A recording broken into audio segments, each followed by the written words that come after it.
All right, another edition of Riding Home. Dean Legge, Ryan Curley. Ryan's being very safe. I'm certain. Oh boy, we're turning in Ryan's car. Look, the dogs get going today with their fourth spring practice.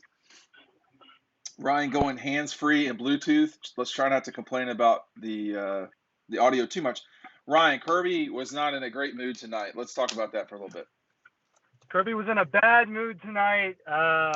He came in pretty late, which didn't put me in a great mood. So I was with him right there, but for different reasons. I mean, he was just disappointed in practice today. He thought that the energy wasn't there.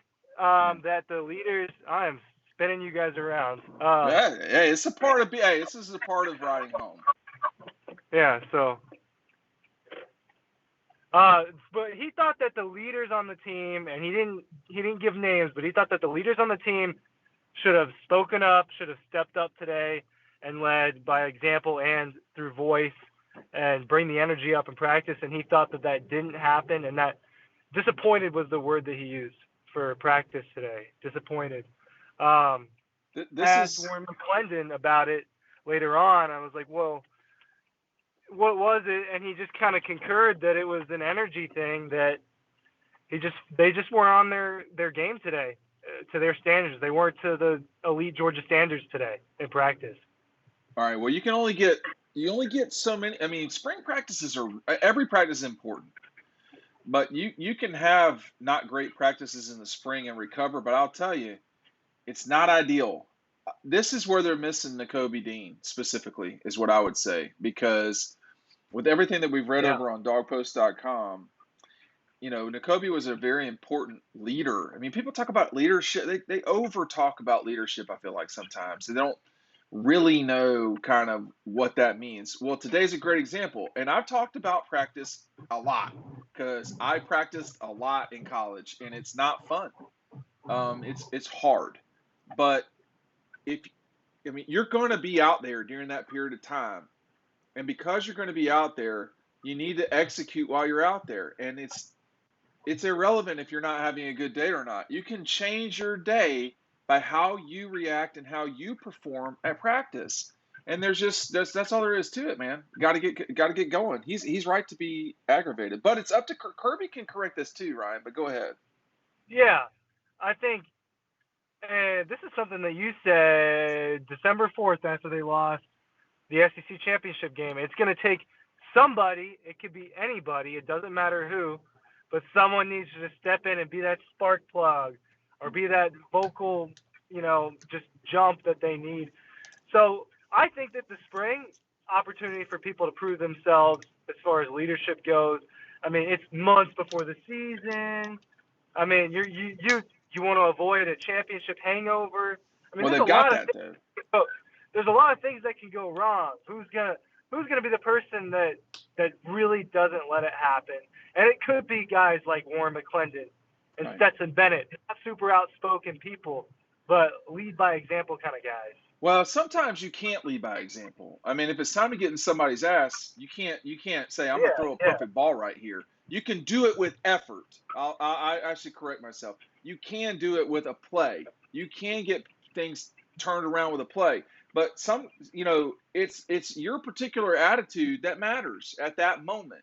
And if the team is in the middle of a hey, we're gonna feel sorry for ourselves because we're out here on a Tuesday, and last weekend was St. Patty's Day. We had fun and all that stuff, and now it's a Tuesday. No, man, that's not how it works. And I don't get practices matter and they matter a lot. And if because you only have so much time to build up towards the season, and right now they're in the assessment stage. They could be doing something even different than that. They might just be seeing everything that they got, which would still be assessment, but you're trying to install stuff too. There's plenty of young guys that are there right now that we talked about earlier today on Riding Home that are trying to learn, just where you go on this particular thing. And if you're having a bad practice or a low energy practice, you know, that's not going to work. And it all adds up. And I'm kind of curious how bad it was, but I mean, that's one of the worst moods I've seen him in. It Right. really is.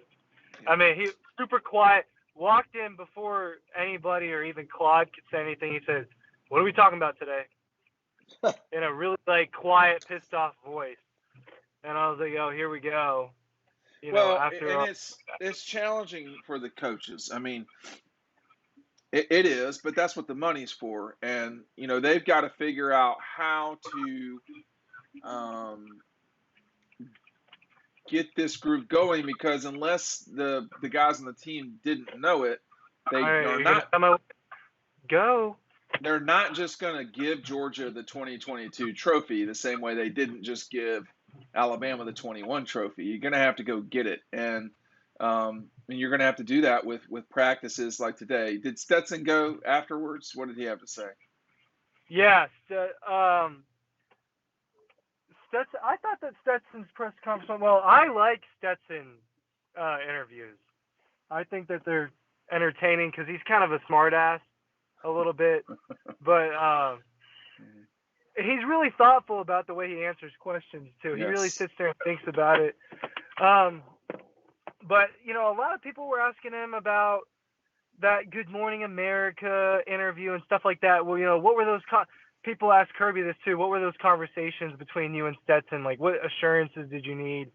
And of course, neither of them went into supreme detail about it. But Stetson basically said there are some things that I needed to know, heading, on if I was going to come back, and some of the things I really liked to hear, and some of the things I really didn't like to hear. So I mean, it's up to our encryption to try to, or whatever you want to say, to try to figure out what those were. But Stetson is the starting quarterback, at least for now, Right. and he's coming off winning a national championship as the starting quarterback. But it's time to go again. I thought it was weird. Someone asked him about what his goals were for this year, kind of like separate from last year, and I thought it was weird. He didn't really have an answer for it. Like he couldn't really come up with anything. I thought, on the spot, he would have maybe even said, "Well, just have an even better season last year." But he kind of just jumped off that question. I think the award should go to me tonight for best question because Oh, the whole room's laughing. But I asked him, what's the strangest thing he's been asked since the national championship from like a fan or something like that, and he went into this long monologue about how a fan had DM'd him asking whether or not he should buy this $10,000 armadillo or something like that. It was a weird story, but it was funny. And Stetson also ditched the flip phone. Another update that I'm sure people were waiting to hear. I'll tell you right now, Stetson has been through this more than a couple of times with Kirby Smart. I mean, he had to be convinced to come to Georgia in 2017 with Jake Fromm. Um, he had then a conversation soon thereafter I guess after 17 when Justin got there, after the 17th season, Justin got there, uh, left, and then looked around, got to Jones, and then they had to decide, hey, we would really like you to come back. And the only way he would come back is if he was a scholarship player. That was a big thing for Stetson, okay? And then in 2000 in 2020, they basically told him you're never going to play here. That is not word for word, but they made it pretty clear. Hey, look, you're not the guy, and you're probably not going to play, and not you're certainly not going to play, and that turned out to not quite be right. So Stetson's been around the block with uncertainty for a while. I don't know if it's going to bother him in any way. We know what Stetson Bennett is capable of, and that is taking the game into his hands in the national championship game in the fourth quarter, down a score because of his own mistake, and flinging it down the field in 5 consecutive passes, including a 40-yard bomb to A.D. Mitchell to take the lead. That's what he's capable of. He's capable of other things too, mistakes, pick sixes. Yeah, we don't know what Carson is capable of. We don't know what Brock's capable of, and we do not know what Gunnar Stockton is capable of. We know what their potential is, and their potential is higher than Stetson's. But we know Stetson's performance, and Stetson's performance has a shiny metal object behind us that we can all see. DAWGSTRUCTION doesn't exist without Stetson playing the way he did in the fourth quarter. Now, he could have made it easier on everybody involved, playing better in the first and second quarter, but we know what Stetson's capable of. We saw it against Michigan. We saw it against Alabama and Indianapolis. We also, saw it during, with UAB and all these other games. I mean, he is a steady player. He's just got to, he's going to have to continue to grind. And honestly, this is as much up to him getting the team moving forward in the right way as it is anybody else. I mean, Stetson's like 35. He's about to draw Social Security. He has got to do his part to get them going in the right direction. I don't know how he does that, but he is the quarterback. And having not been, I don't know what happens at these practices, but he is responsible for it as much as anybody else is. He definitely is. And he has, honestly, Ryan, if any player on the team were to get Kirby's microphone, it would be Stetson. He's been there since 2017 in one form or another. Yeah. It'll be interesting to see how different heading into this season is, where it's, Stetson's the guy. It was never that. No. It was never that before. So it'll be different. It was never that the whole year, Ryan. Halftime of the Alabama game in Indianapolis, I guarantee you that wasn't what people were thinking. It wasn't that after the game for some people. I mean, oh, I know, but, yeah. And it probably still isn't a little, but delusionals, get out. It's Stetson Bennett's team right now. It is. Wait, we're not going to be able to function as a society without delusionals. What would we do on social media and like how I don't know. He could lose the job now. Don't get me wrong. I think he could. Yeah, he could, but this is different. We're heading into an off season and a season where Stetson Bennett, we think, is the starting quarterback. That is what has been presented to us the last few weeks. I think that's what's going to be presented to us on G-Day. It's going to be different. And today he said he wasn't a spoken leader, but you're right. It could take one of those moments where he needs to be that guy. Listen, let me say, I know a little bit about that. He has leadership in his body and his blood. I mean, it's there, but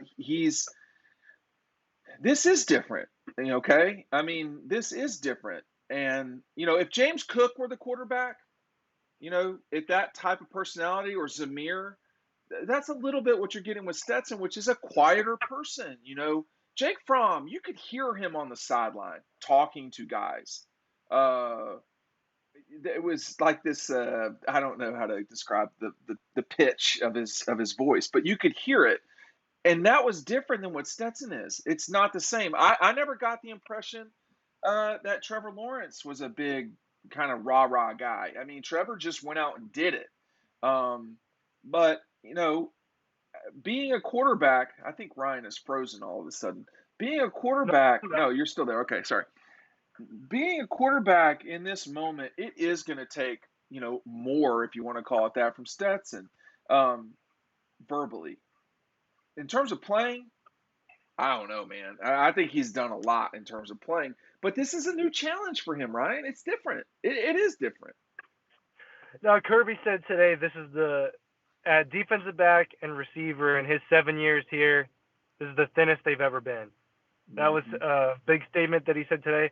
So, I mean, that's something Stetson Bennett will have to deal with. There's still, not that this was ever really, not as much different than last year. We still are not 100% sure who the starting offensive line is going to be. We have running backs who haven't played the feature role before. Right. You have your top two tight ends out for spring. Right. Some of your weapons not healthy or can't stay on the field. So, the potential is there for this offense to be really good, and we know the potential is there for the defense to be good again. But there are question marks, and Stetson going into this as the guy, it's a completely different situation. I mean, the offense, we don't know what it's going to look like. We think that it has the opportunity to score 40 points a game. We think that they could do that again. They have the tools. but it's completely different show. There's going to be a lot of new faces. So he is a quiet guy, but he might have to step up and be a little bit more rah rah. But JT Well, Daniels wasn't that way either. JT no. Daniels was very quiet. I don't mean So to say, I said rah rah earlier. I mean, what I mean to say more specifically is he's got to be who he is, what that is. The guys respect that. You can see that. So he's got the respect. It's different. It's different for him this year. But and one other thing before it's going to sound, and because I'm sure people don't watch these all the way through, which is stunning, But uh, it's one bad practice or one not perfect practice, one not ideal practice. That we know where the bodies are buried, and the coaches certainly know where their bodies are buried. So there are a lot of issues. If you want to have issues with Georgia, that's not a problem. We can find them, okay? But the sum of the parts here is tremendous. Uh, you know, and this is just a new challenge for Stetson. It's a new challenge for, I mean, Warren Erickson, Kenny McIntosh, K. Jackson. Um, you know, I don't think it's new for Nolan Smith, but it's going to be a big deal for him too. And honestly, A.D. Mitchell. Uh, Same thing with particularly Blaylock. These are guys that have been around the block for a while. I mean, Blaylock scored touchdowns in 2019. So yeah, it's going to be different because you do have N'Kobe's gone, and his playmaking ability being gone is one thing that's really damaging. But it's everything else involved with it too. It did come naturally to N'Kobe, and it doesn't always come. In my family, everybody's not a natural leader. Everybody's not a vocal leader, but you can lead in ways other than rah rah because that shit can get old, man. Nobody wants to hear that shit all the time. And one bad practice, bad quotations, I didn't see it. I don't see 3 hours of it, certainly. It can springboard you to a very good set of practices, but you do want to be consistent if you can. And I mean, I get Kirby's aggravation or pain here. Um, and he's as accountable to it as anybody else. But they can't have bad practices. Now that's one thing. If he's in a bad mood because they had a bad practice, good. That's what the $8 million or whatever it is for. yeah, yeah. Anyone can change it. I mean, I think you've got your rah rah guy or whatever in Nolan Smith. That's Yes. your guy for that. But on the offense, it's going to be interesting. It doesn't have to be someone who's just screaming at you, but someone who can hold other people accountable. And Well, that's through words. But Warren McClendon. yeah, that's someone like that, or Cedric Van Pran. All those guys, Yeah. all the older guys on the offensive line. But um, N'Kobe Dean was the leader of the entire team. That's what it He felt was. like. It seemed that way. He was the only one who didn't smile after the Orange Bowl. I don't know No, about that. I mean, I was well, on the field. put it in the public eye. Right. But So N'Kobe was pissed off. Nolan was pissed off. Half the team was pissed off, and they had just beaten Michigan by like 30 or whatever it was. I have but to go back and look. Go ahead. he was the guy that people looked to, and not only, I mean, he was the best player on the team, but Was he? he was also just like, was he not the best player on Georgia last year? N'Kobe? Yeah, you want to have another video for that? Well, we'd have to have another video for that. I don't think he certainly was the best player. I mean, I think he helped a lot with these guys. I mean, look at these monsters, man. All three of those guys, Ryan, Is are that now Devontae Jordan and Jordan and Trayvon? they are all set, projected to be first round guys. By the way, our friend Dylan Weber, who did a great job shooting the national championship game, did not tag that image. It would have been off to the dustbin of history had I not gone backwards and seen that. All right, look, we're going to wrap it up. Ryan has things to do. Thanks for watching. We'll see you over on the website. Make sure to pick up DAWGSTRUCTION and links down below.